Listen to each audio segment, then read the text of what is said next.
Did Charles Spurgeon believe that assurance is of the essence of saving faith? Hi, I'm Ken Yates from Grace Evangelical Society, and I'd like to discuss that question with you for the next few minutes.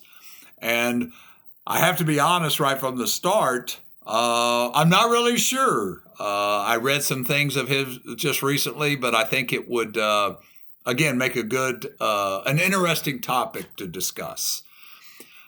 In the link below, you have a copy of a sermon that Charles Spurgeon preached a long, long time ago. Of course, he lived a long, long time ago. This particular sermon was preached in April of 1876, and it was based upon the passage in John chapter 6, verses 53 through 56. And the title of the sermon is, and if you go to the link, you'll see it, Truly Eating the Flesh of Jesus.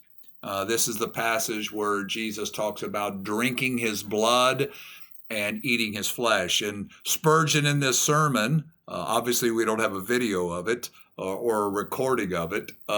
In this sermon, he points out rightly that this is not the Lord's Supper, drinking his blood and eating his flesh. And he has a good discussion on that. But one of the things that comes up in grace discussions and grace theology when we talk about the gospel is assurance the essence of saving faith? And what we mean by that is, does a person have to know when they believe in Jesus? They have to be convinced that it is true, that they have eternal life. In other words, they're assured of it. I know I have eternal life because Jesus says, he who believes in me has, right now, eternal life. There are many people in Christendom, they attend our churches, they're our relatives, they don't believe that. They don't know that they have eternal life because they think eternal life is something they're going to get in the future. But Jesus says, he who believes in me has right now eternal life. Now, if I have right now eternal life, then I know I'm going to live forever because that's what eternal life means. That's what the word eternal means. Dr. Charles Ryrie had a saying, if eternal life could be lost, then it has the wrong name because it's not eternal. And that's the point. And we at Grace Evangelical Society, we teach that that's what we need to believe in Jesus for. Jesus promised us eternal life. And when we believe in him, we are believing what he said, that he has given us eternal life. It is ours right now. And therefore, that's what it means that assurance is of the essence of saving faith. We know, we have assurance that we're going to be in the kingdom because that's what Jesus promised us. That's what we believe in him for.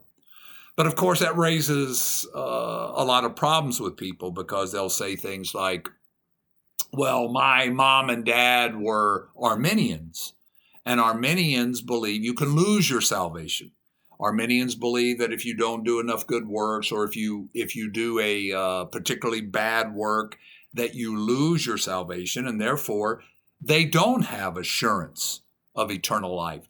They don't think that they have it right now. Or maybe they'll say, well, I got it right now, but I could lose it. Well, then it's not eternal if you could lose it. If the life that you have can end, then it's not eternal by definition. And in this sermon that Charles Spurgeon preached many years ago, he discusses this just briefly, and you can see it in the link below, like I said, and you can read it for yourself. In a couple paragraphs, he talks about Arminians.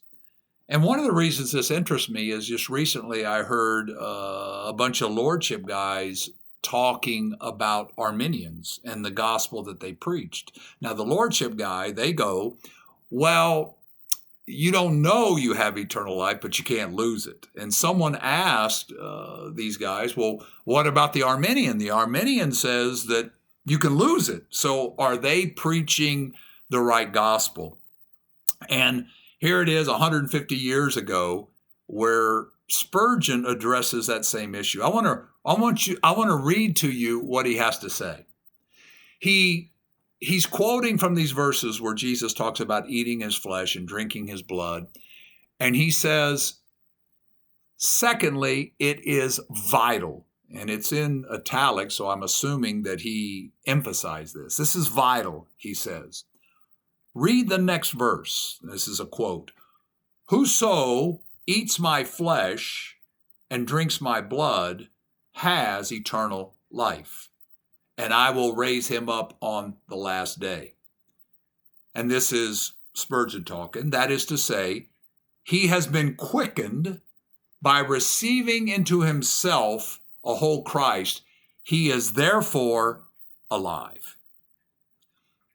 And then he says, though he may be sometimes led to doubt it by his state of heart, he may doubt it later, is what Spurgeon is saying, yet he has really received Christ, as he has been quickened from the dead and is alive. And what is more, he always shall be alive. This is Spurgeon talking, for he has eternal life. Then he starts talking about the Arminians that he came in contact with in his day, just like we come in contact with them in our day. Now, this is Spurgeon talking. Now, a life that can possibly die out is evidently, it's evident, not eternal life. And then he says, and the life which the Arminian gets as a result of his faith, according to his own statement, is not eternal life, because it may come to an end.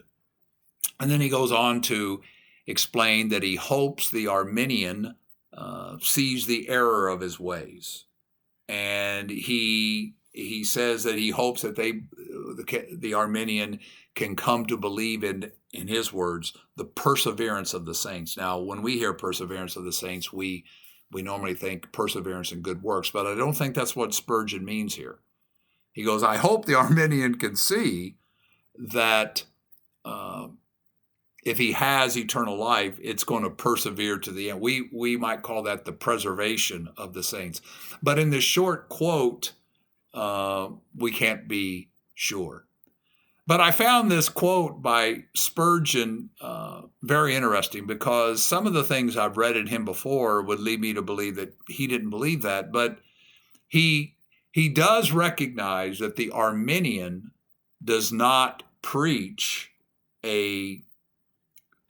what would we say, a clear gospel, the correct gospel. His words, he is mistaken in what he believes.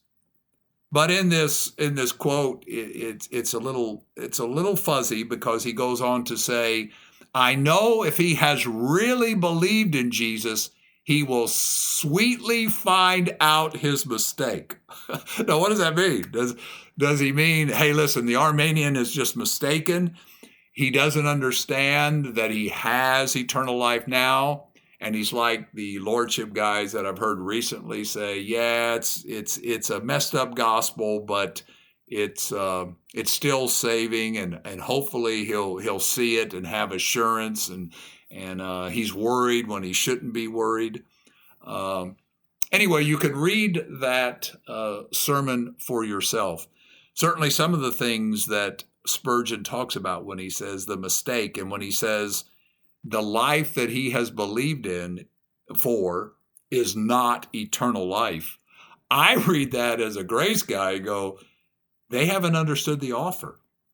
They haven't understood the offer of eternal life. If they don't know they have eternal life, then they haven't believed in what Jesus promised, because Jesus says, he who believes in me, as Spurgeon says, has eternal life. I wish I could sat down with Spurgeon to go, could you go into that a little more in detail here? At the very least, Spurgeon is saying that the gospel that the Arminian preaches is, again, in his words, a mistaken one. I don't know if he meant it's an unsaving one as well. That's my view. That's the view of Grace Evangelical Society, a gospel that says, listen, you can have eternal life, but it can end. You can have eternal life, but if you sin too bad, it'll stop. That's not what we believe in Jesus for. And certainly some of the things that Spurgeon says here support that, right? That Jesus says, he who believes in me has right now eternal life.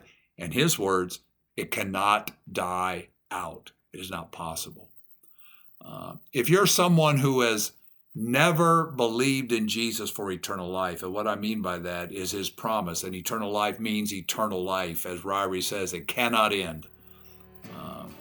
I hope you look at the scriptures, read the Gospel of John, and be convinced that it is true as the Spirit reveals that truth to you. If you've liked this video, I'd ask that you press the like button and the subscribe button. And remember, keep grace in focus.